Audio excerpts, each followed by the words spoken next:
everybody. My name is Nanika Edwards. I am poet, author, artist, creative. The things that I'm good at are really all on the artistic side. Like science isn't my thing. When I was in high school, I remember my physics teacher, Mr. Ali. Mr. Ali, I don't know if you remember this from Parents' Day at SAGS. Yes, Trini people, I went to SAGS. My accent is not a SAGS accent, however. I was born in Canada and never completely lost my accent. I grew up here, but never completely lost my accent, so that explains why I speak as I do. But anyway, when I was at SAGS, Mr. Ali told me at a parents' day, I think this was when we had to choose our subjects in Form 3. Well, I think it would have come as no surprise to him that physics was not going to be on my list of my list of options, my list of desirables. Let's put it like that.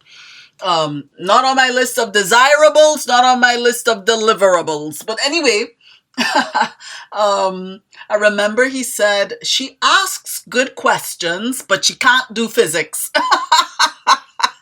Anyway, science isn't really my thing, but to be honest, now at this later stage in life, I feel like science is something I'd like to look into just to satisfy my curiosity and to allow my metaphorical way of making sense of the world have something else to riff off of, you know? But anyway, how did I get onto that? How did I get onto that? Yeah, science is not my thing. I'm on the art side, right? So, as you all know, or as most of you would know, I am doing a 10 video series on some of the rules I've bent because of who I am and also that make me who I am. And in fact, this is the final video. And you know what's interesting about this video? I think this is the one out of all the videos where when I stopped and I said, God, is there anything I've left out? Like, what would you want me to include? And I felt like this last one, God wants me to include it. Funnily enough, it's last on my list because I guess I asked God, about his opinion after I was kind of nearing the end of my list. And so I jotted this down at the end, okay?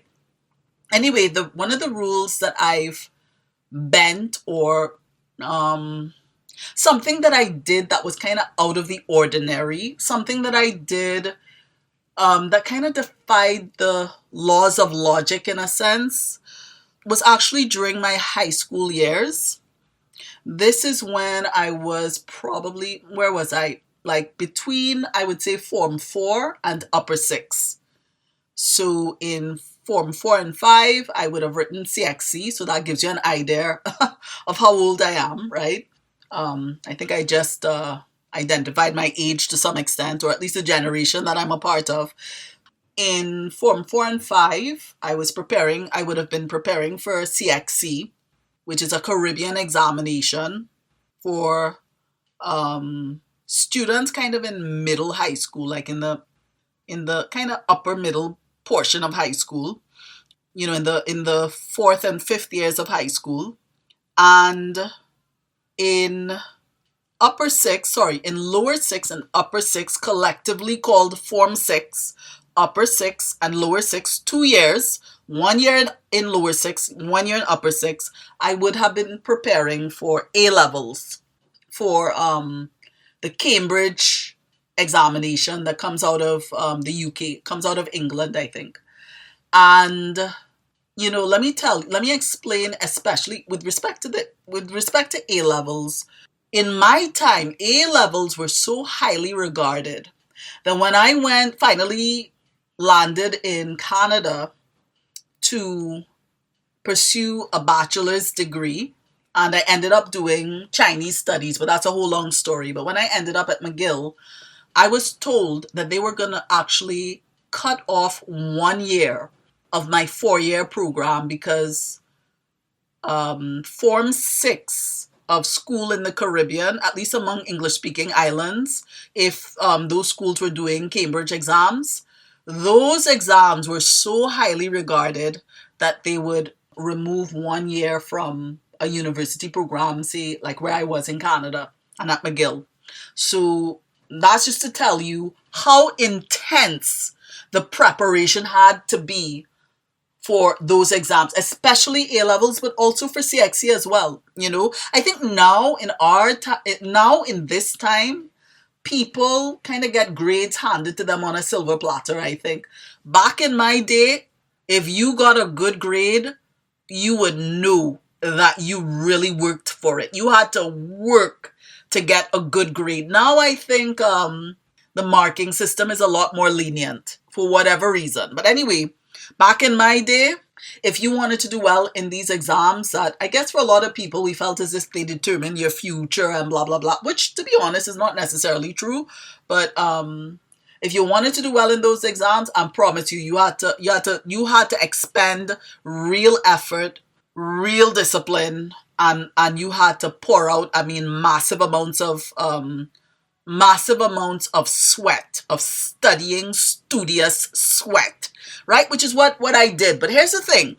Let me get to the rule that I broke, or the maybe the rule that I rewrote. I don't know how you would look at it, but and I have to say, when I look back, God must have put these things supernaturally in my heart, because I don't think they're really typically what you would see an adolescent doing, especially when they especially when they would have been in a situation like what I was in. But anyway, so here were the odds that I defied in a nutshell, or here was the rule that I rewrote in a nutshell. I learned how to defy ridiculous odds by walking with God. A lot of people would look at a situation and say, my word, this wall is too high for me to climb over. But I would look at a wall and say, with my God, I could scale a wall, because I had been reading the Psalms. I saw David say that. I said, wow, with my God, I can scale a wall. That's how I would look at a situation, like an impossible situation. With my God, I could scale a wall. I riffed a lot off of David during those years between Form 4 and Form 6. I'll explain in a little while why that is. But anyway, some people may look at a towering wall and say, boy, I can't get over that. But no, with my God, I could scale a wall. As a teenager, that's what I was saying to myself. And then too, somebody may look at a situation and say, my word, that giant is too big. That giant is too massively and mightily armored. There's no way.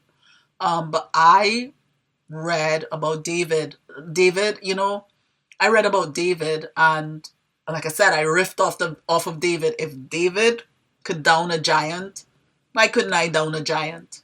I didn't look at David and think, well, that's good for David. That can't be me. I looked at David and I thought, hell yeah, that could be me. Hell yeah, that's me. So, but I think God just supernaturally maybe put that in my heart, or I don't know, I read God's word and I believed it, took it at face value. But anyway, let me explain the context. So I head into Form 4, ready to, I'm now at the stage where I'm going to be making serious preparations for CXC exam. The exam that will determine if you can get into Form 6, right? If you can continue studying at the Form 6 level, at least in a high school. Nowadays, I think, a lot more students exercise the option of leaving high school before Form 6, sometimes at the Form 5 level when they graduate from Form 5, to pursue what they know they already want to pursue and start heading along the university track, right? So a lot of students do that. So it's very different from my time. But anyway, let me see if I can summarize this very quickly. I entered Form 4 knowing that I had to start preparing for CXC, and also knowing that I wanted to do the full 7 yards, if you want to put it like that, the full 7 yards, 7 years of high school. But here's the thing. When I head into Form 4, I am in a place where my family is already falling apart.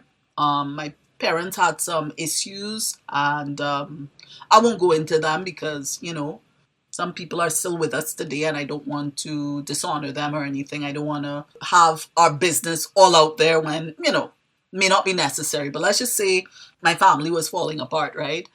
And on top of that, and it was falling apart in a way where I think the adults in the situation were so caught up in what was going on that the kids, emotionally or psychologically speaking, were neglected for whatever reason. And I mean, we can go into a whole complicated, complex, in and out discussion of why that was. But let's just say I'm in a situation, I'm heading into the space where I gotta do exams, serious exams, families falling apart. I had been doing relatively well up to that point. What a lot of people don't know is that I got into St. Augustine Girls High School, what we call SAGs, on the 20% list. I when I did common entrance, which is the exam, which was the exam back then, what we call SEA today. When I did that exam, I passed for I think my second choice. And by the way, when I passed for my second choice, I thought I had failed. I was devastated. I passed for, no offense to St. Joseph Convent and St. Joseph Porterspade. I forget which one was second on my list. It was one or the other. I think whichever one was not second was the third. I passed for the second and I thought I had failed. Sorry about that to St. Joseph Convent. I know better now, right? But when I didn't pass for SACS, I thought I had failed because both of my sisters had passed for SACS. Anyway, I got in on the 20%. Long story short, over the years, thankfully, SAGs is a very egalitarian academic system. They mixed everybody of different capabilities with each other. They did not stream the classes, so there was no damaging impact on my overall confidence. So they did not have a streaming system like some other schools at the time. And so, long story short, I was given an equal opportunity to study hard, try my best, be a good student. And by the time I left SAGS, I was near the top of my class in what I specialized in, right? But anyway, so I enter Form 4 now, and family falling apart. Now, here's the other thing. In Form 4, I gave my heart to the Lord. I met, was it in Form 4? Either Form 3 or, no, I think it was Form 4. In Form 4, I met the young lady who was going to become my best friend in high school. And she led me to the Lord. Now, I think I possibly already had a relationship with the Lord, but I was one of those people who stumbled into the kingdom and didn't even realize I was there. But that's a whole other story for a whole other day. Anyway, so this friend, her name is Wendy K. Wendy K, if you hear this, I'm sending you a special hail out. You will always be a special treasure in my memories. But anyway, Wendy K introduced me to the Lord, right? And that is a whole other story for another day. But I was introduced to the Lord in Form 4. Long story short, almost as soon as I gave my heart to the Lord, all kinds of strange, supernatural, dark things started happening around me at home, and I won't go into the details. I don't want to go into the details, but a lot of dark, disturbing things started happening, clearly related to witchcraft, what we call obia in Trinidad. And again, that would be a whole other story for another day, but I went into all of that. So here's what's happening. The family's falling apart. Now you have a whole other layer of dark happenings in my home, which is already dark enough for me with everything that's happening with my parents. And then on top of that, in somewhere, I think by the end of Form 4, my friend Wendy K went back to Jamaica. We corresponded. In those days, it was snail mail, we had snail mail. We wrote letters back and forth to each other and so on. But, I found myself friendless on top of all of this because throughout high school, I'd pretty much been a loner. And so now I'm friendless. My family's falling apart, and strange things are happening in the night, and they're targeting me, right? Like my sisters, I have two older sisters. They were untouched. They were fine, but I was being targeted, and there are all kinds of reasons for that, right? I did not invite these things, I would say. I don't think I invited them. They were not invited. It's not like I played with Ouija boards or things like that, right? I would say largely uninvited. Anyway, largely imposed and uninvited. Anyway, so I do CXC corresponding with my friend. I'm part of ISCF, so I go regularly to ISCF and started going to church, and Long story short, I did reasonably okay at CXC. Not great. What did I get? I got all 8 subjects, but I got the highest you could get was a 1. After that, a 2, a 3, and I think the lowest may have been a 5. So I got 6 1s and 2 2s. But when you go to a prestige school, what would be considered stellar results would be 8 1s, right? If you get all ones, even better if you do extra subjects. Like typically back then, 8 subjects was typical number of subjects you do. Some people did as many as 10. If you were ridiculously bright, you did 13 or 12 or something like that and get all ones, right? I did 8 subjects, got 6 1s and 2 2s, right? So, which isn't bad, but it was okay. Not bad considering everything I was dealing with. Okay, now I'm getting ready to go into Form 6. My friend Wendy K, she's in Jamaica. I am pretty much, you know, a loner. Like I said, the family's still falling apart. That will not change. And the attacks, I don't know if they were intense. Were they intensifying? I can't remember, but they were bad, very bad, dark attacks, often in the night, right? And here's what happened in the middle of all of that. When people get saved, when they come to the Lord, very often people would say the first books you should read should be the Gospels. That was not the case for me. Thankfully, my friend Wendy K was prophetic, so God told her that I was not reading the Bible like I should have been, which many Christians are guilty of, right? So she told me in the most beautiful way, in the most gentle way, not even like a reprimand or anything. She's like, Nika, you really need to read your Bible up. So somehow, I don't know how it happened. Maybe because I knew about David and Goliath. I don't know if I was flipping through and a page caught my eye. I can't remember what happened. But I found myself studying. The books of Samuel. First Samuel and Second Samuel, especially First Samuel, and the Psalms. I was reading First Samuel and also the Psalms. I have no idea how that happened. But anyway, long story short, I study. A lot of people don't know this about me. They don't know this. So they wonder, why has God given Nika so much? Let me tell you, I believe it's largely because of what happened in high school. So I studied the books of First Samuel and Second Samuel along with the Psalms. And what I did, the reason why I was drawn to Samuel was because I realized it was a book about spiritual, it was a book about warfare. And I realized, I don't know how I realized, but I realized that the principles in the book of Samuel could be transferred, they could be applied to spiritual warfare.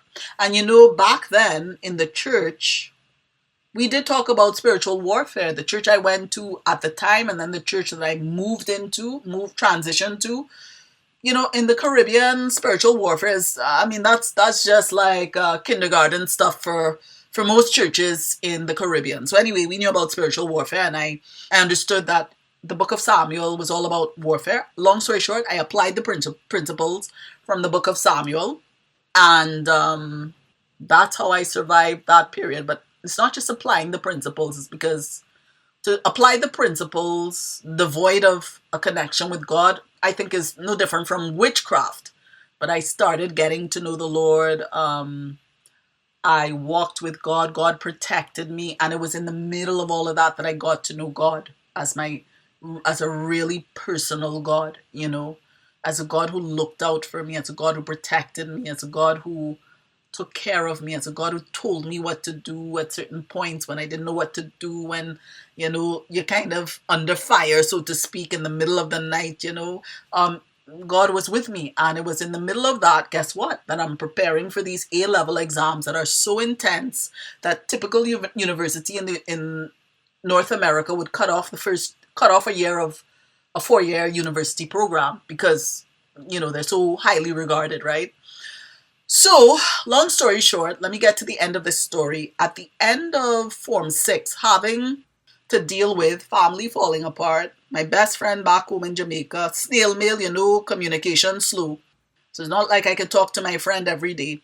And with snail mail, it could take a whole week for a letter to arrive, a week, 2 weeks, however long it took. It wasn't like ping pong conversation, back and forth in real time, immediate time. It wasn't like that.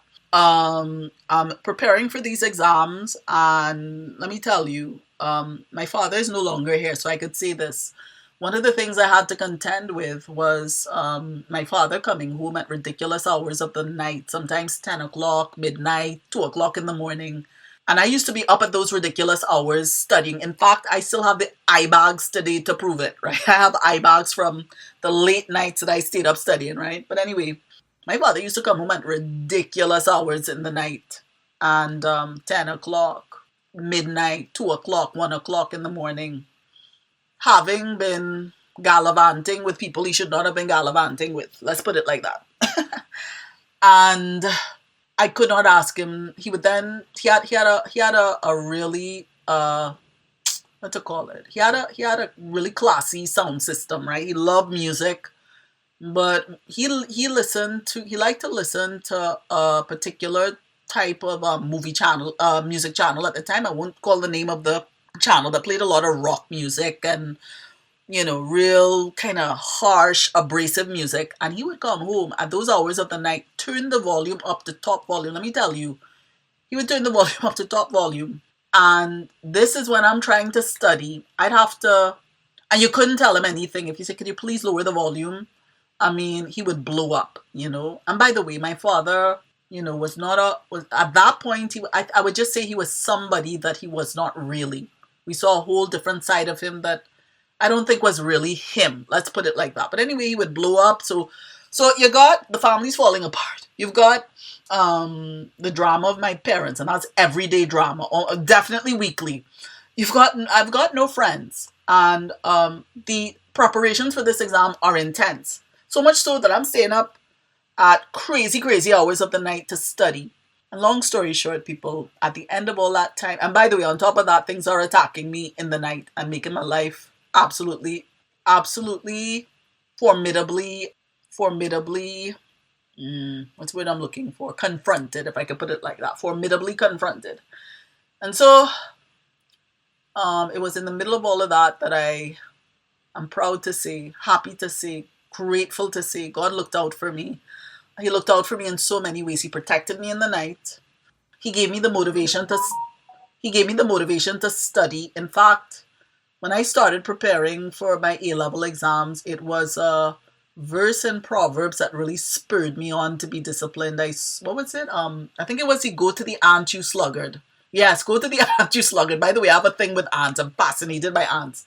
Anyway, I saw this thing, go to the ants, you sluggard, and I realized, oh my word, if I don't study, my academic field, so to speak, my personal agricultural grounds for my studious endeavors is going to be overrun with weeds and thorns. So from the get-go, I knew I had to put my best foot forward. And long story short, at the end of it all, I got 4 A's. I did French, Spanish, literature, English literature, and GP, general paper, which most everybody did.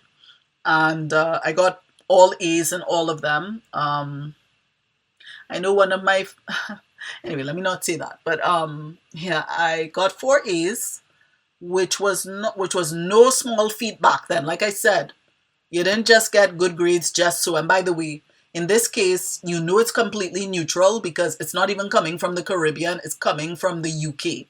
They have no vested interest in giving me a grade that I don't deserve. So I got 4 A's, and God was so good to me. And in fact, during that time, my father and my father and his cousin, they built a satellite dish from scratch.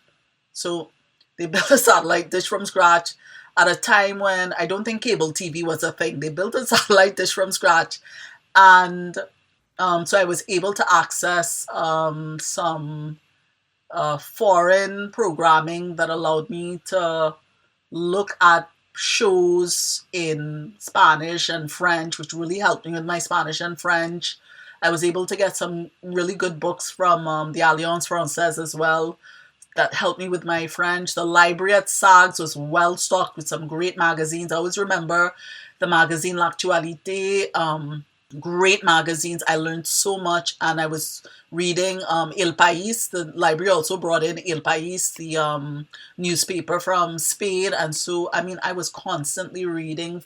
My father was good enough, I have to say, my father was good enough to photocopy the things that I needed photocopied. He did not play with our education in that regard. You know, he made sure that we had the academic material that we needed. He did fall short in some other areas, but thankfully not in all areas, and I'm grateful for that. And by the way, here's the interesting thing about the satellite dish. When I started my studies, the satellite dish was in place, or was soon put in place, was built. Almost as soon as I finished my A-level exams, the satellite dish stopped working. Can you believe that? It stopped working. By the way, I think I can understand why God would have allowed that, because there was some programming that we picked up with the satellite dish that was not very savory. And I must admit, me with my little curious adolescent mind, I looked at some of it, to be honest. I should not have, but I did. And so I can understand why God kind of made sure the dish stopped working as soon as I finished studying, right? But yeah, not that I was watching that all the time. I don't want to give the wrong impression, but well, by the time I left high school, I knew that was not the thing to do, and I stopped, right? Um, but God did allow the dish to function. Yeah, the satellite dish, the dish we call it the dish. He allowed the dish to continue working as long as I was doing my studies for A levels, and so God was so good to me. He really was good, and He helped me to beat the odds. That towering wall that towered like a giant, He allowed me to scale over it. With my God, I can scale a wall.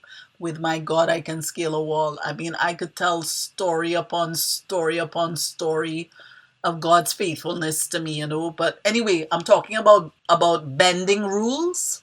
I think the rule that I bent there was the rule that says you're too young for this or you're too young for that. And even in the midst of all of that, I'm gonna be honest. I think I battled like a Trojan. I really did. I battled like a little warrior, and I never, to be honest, my age was never something I thought about. I just read. I just felt that I don't know. You know, it's life and death here. Either I fight or I fade. You know, so I didn't have a choice. It was either pick up your sword and swing it, your spiritual sword, and swing it, or you know, either that or something far worse than entering into that very, very dark battle, you know. So, but God was with me the whole time. His angels were with me, and yeah, God was very good to me. And so, um, one of the rules that I bent was, you're too young. You're too young. You're too young to win this battle. You're too young to make it. You're too young to come out on the winning side of a massive, massive spiritual battle, and you're too young to defy odds that even some big hardback people cannot defy. And so that was one of the rules that I bent, but it was by the grace of God. It was by walking with God. It was by applying His principles. I mean, yeah, I guess that's why I'm the extreme person that I am today, because that was an extreme time, and that's the foundation of my faith. That's the foundation of my faith, that very extreme introduction to the workings of the kingdom, you know. So I learned that odds are designed to be beaten.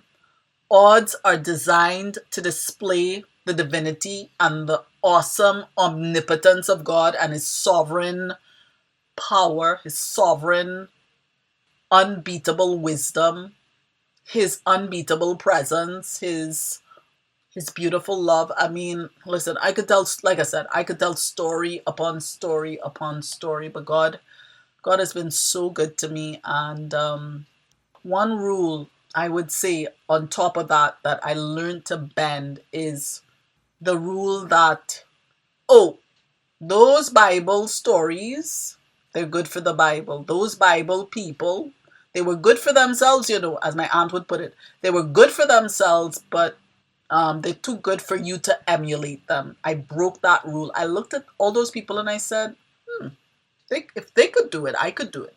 If they could do it, I could do it. I somehow, by the grace of God, figured out that God didn't put those examples of David, his mighty men, Joseph, Job, Abraham, Paul, Daniel. He didn't put those examples there to make us cower or to make us draw back and say that not for me.